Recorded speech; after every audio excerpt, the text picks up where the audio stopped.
from Baltimore now is Karen Abdul-Malik, also known as Queen Nur, president of the National Association of Black Storytellers. Good evening. Thank you very, very much for joining us.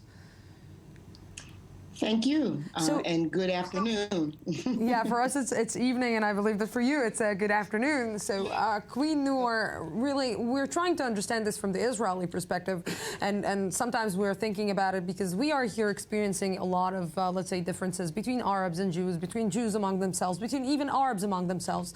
And we know about diversity. We know about living together but not living the same culture, but it seems that it's becoming a big subject in the United States, and maybe this is surfacing again in the United States, and it was hidden. And my question is why it was hidden in the United States? Why no one gave it the attention that it needed to be given in order not to get to this point where young people are being killed and murdered because of the color of their skin? First, let me say that it's not hidden. It's just that racism has been the big elephant in the room for a very long time, since its inception. And so it's not hidden, it's always been here. And it's just that from Trayvon Martin to Eric Gardner to Freddie Gray, more attention is being brought to it. It is a systemic problem. And just as I was listening to the broadcast and also seeing that the Ethiopian Israelis also are having to protest, it's systemic beyond the United States. And in the United States, what we must do is tell our stories. We can't have other people telling our stories. And so we must first tell the stories that are concealed and those stories of resistance, because those stories are the stories of victory that we have come through as Barack said earlier, that the whole enslavement period and time period coming through that to this point.